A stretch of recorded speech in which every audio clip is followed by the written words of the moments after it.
Как понять то, если это несказуемое и непознаваемое? То понимается в духе, ибо в духе мы способны символическим языком объясняться и понимать то, что есть несказуемое и непознаваемое для чувственного разума. Но для духа разумения оно становится понятным. Понять то, как жизненный потенциальный принцип, причину света, лишенного причины страданий. Если зародыш имеет фазы, то в какой фазе в данной шлоке состояние зародыша? Состояние зародыша находится в 8-й фазе 3-го цикла периода. Вначале зародыш был в едином состоянии, потом в фазе разделения стал двойственным, далее тройственным, а далее произошла внутренняя двойственность первых 3, и зародыш превратился в мировое яйцо, или в 6, семеричное в своей сути. А теперь фаза зарождения, или 8, но у него еще нет силы жизни, так как в этом идеальном сиянии есть полное отсутствие страданий, так как нет причины для них. Как тьма стала равной свету? Тьма становится равной свету зародышем. Тьма стала равной свету, когда полностью сохранила его, и это была эволюционная необходимость в этом сохранении. Тьма преклонилась перед светом. Если «я» есть «я», что соответствует «свет есть свет», значит ли это, что это и есть победа над тьмою? «Я есть я», «свет есть свет» — это состояние паранирваны или паранишпаны, или состояние духа, завершившего свой очередной манвантарический цикл. Тени, предохраняющие ослепительный свет, рассеялись, растворились силой духа. И, можно сказать, осилена еще одна ступень. В самом начале эволюции Вселенной тьма стала равной свету, и в этом миге свет ознаменовал победу на всех планах бытия. Победу света над тьмою. Это эволюционный шаг строения Вселенной. Шаг 8.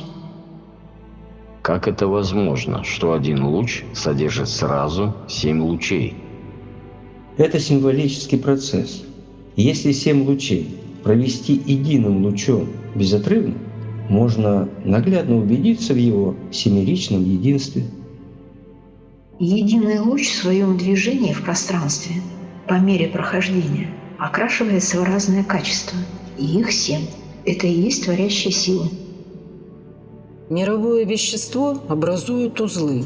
Что это за узлы? Имеют ли они влияние на человека? Мировое вещество образует узлы. Это вселенные, галактики, солнечные системы.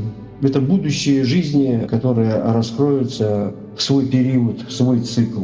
Это как зерна, разбросанные во Вселенной или в космосе. На человека воздействуют, безусловно, планеты, Солнце, солнечные системы, галактики. Все воздействуют на человека. Без этого человек не может и эволюционировать. Узлы – будущие миры, готовые принять творящие силы или логосы, строителей Вселенной. Как известно, Солнце будет отдавать все меньше и меньше тепла. А с чем это связано? Когда Солнце начинает меньше и меньше отдавать своего тепла, это естественный процесс, как вдох, так и выдох, как жизнь и смерть. Просто всему есть свое время. И согласно этого времени меняется форма, которая содержала ту или иную жизнь. Изменение состояния мирового вещества, которое проходит через стадию Солнца. Солнце, наша Солнечная система, лишь есть отражение настоящего Солнца. И в конце Манвантары оно будет давать все меньше и меньше тепла. И это связано с изменениями в настоящем Солнце при завершении эволюционного цикла. Как долго длится период божественной инкубации? Период божественной инкубации длится, согласно Маха Манвантаре, человеческой жизни. Периоды могут быть совершенно различны. но суть их остается одна до тех пор, пока не пробудится сознание. Божественная инкубация – это пралая. Она будет длиться, пока не начнется Манвантара. Где ныне была тьма? Как понять, что такое тьма? И значит ли, что зародыш и есть свет? Тогда есть то, что породило этот свет. Что это? Тьма была в своем естестве Отца-Матери. Так и поймите невидимо. То, что невидимо, есть свет, но для него необходимо сочетание Отца-Матери, чтобы свет обрел силы, возможности к выявлению. Тьма стала равной свету в этот период эволюции, и произошло полное отражение, идеальное отражение. Зародыш есть то, или свет белый, блистающий сын Отца во тьме сокрытого. Тьма есть источник света. В чем различие между 7 лучами? Отличаются ли они по мощности? И чем каждый луч отличается от единого луча? Отличие лучей в иерархической потенциальности сил, которые выражены цветом. Но единый прозрачный луч дифференцируется на 7 лучей, согласно их цвету и предназначению. Каждый из 7 лучей отличается качеством звука, цвета и света. Но созвучие происходит только тогда, когда сливается все в единое состояние. Так и создается гармония, великая единица, логос, дыхание, которое кристаллизуется в слово. И это первое слово есть Бог в едином проявлении единого луча. Белый свет проявляется в физическом мире? Белый свет и есть проявленный мир. Белый свет проявляется в физическом мире чистотой сознания. При достижении высшей духовности аура свертывается в кольцо, и оно начинает светиться, образуя кристалл. Как свет проходит сквозь космическую пыль? Свет проходит через космическую пыль отражениями. Свет проходит сквозь космическую пыль свободными элементами, входящими и выходящими из ткани света. Блистающий сын Отца, а были ли у Отца не блистающие сыны? Блистающий сын Отца на одном из планов является этим блистающим сыном, но на другом плане он становится отцом для блистающих сынов.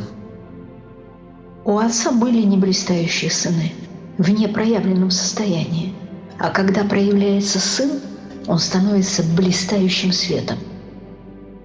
И все-таки, где находился зародыш, где находилась тьма и где находился дух пламени?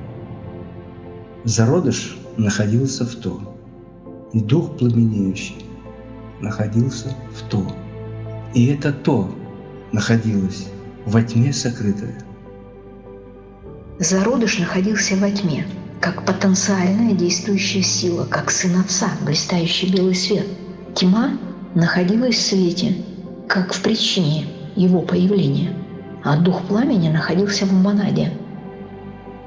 Если состояние 8 – это отсутствие страданий и поэтому отсутствие силы жизни, тогда люди обречены на страдания?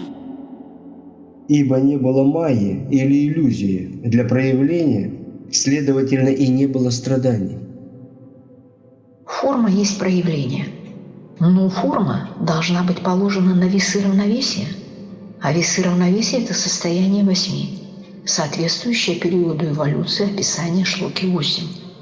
Тогда, когда эти весы равновесия создались, а когда появится человек, то, соответственно, нарушится равновесие и наступят страдания. Какая причина света и почему он лишен причины страданий? Причина света – просветлять. Просветленное сознание не может страдать, ибо страдает оно только тогда, когда оно затемнено иллюзорными представлениями бытия. Причина света в самой эволюции. В период начала еще не была создана причина, ибо все находилось в беспричинном состоянии или то. в человеке, когда нарушаются весы равновесия, а нарушаются они страданием, до того времени, пока испытания не превратятся в путь творчества. И тогда появится единый белый звук, который составит узор вечности.